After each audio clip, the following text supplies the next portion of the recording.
Psaume 33, versets 10 à 16, « L'Éternel renverse les plans des nations, il anéantit les projets des peuples. » Et ce n'est pas sa grande armée qui va sauver le roi, mais c'est l'Éternel qui sauve.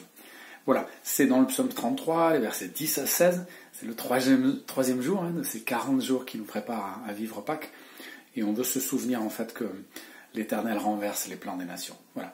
Même en fait les puissants, les grands hommes, les grandes femmes, ou les grandes nations qui pensent s'opposer à Dieu, s'opposer à Jésus, ou diriger le monde, eh bien ils sont dirigés par Dieu. Et Dieu va utiliser même leur haine, leur opposition, leur rejet de la foi chrétienne pour accomplir ses plans. C'est peut-être un peu inquiétant, mais ça devrait être rassurant. Parce que c'est le grand Dieu créateur, c'est le Dieu plein d'amour qui accomplira finalement ses plans, malgré l'opposition et même au travers de l'opposition.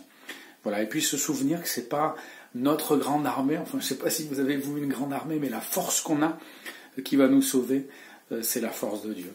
Et il faut plutôt essayer d'entrer dans les projets de Dieu et de comprendre que nous ne serons sauvés que par Dieu et par sa force. Voilà, que ces temps de préparation, parce que Pâques s'approchera chaque jour, eh bien, nous aide à réaliser que c'est Dieu qui dirige le monde, même si ça semble un peu difficile à comprendre ou à saisir parfois.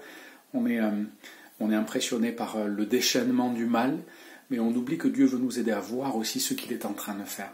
Parfois en utilisant les mauvaises motivations et même les mauvaises actions pour accomplir son œuvre, et puis parfois aussi en travaillant dans tout ce qui se voit moins, mais il y a des choses extraordinaires qui se passent et que Dieu est en train de faire, même en ce moment, dans notre vie, dans notre pays et dans ce monde.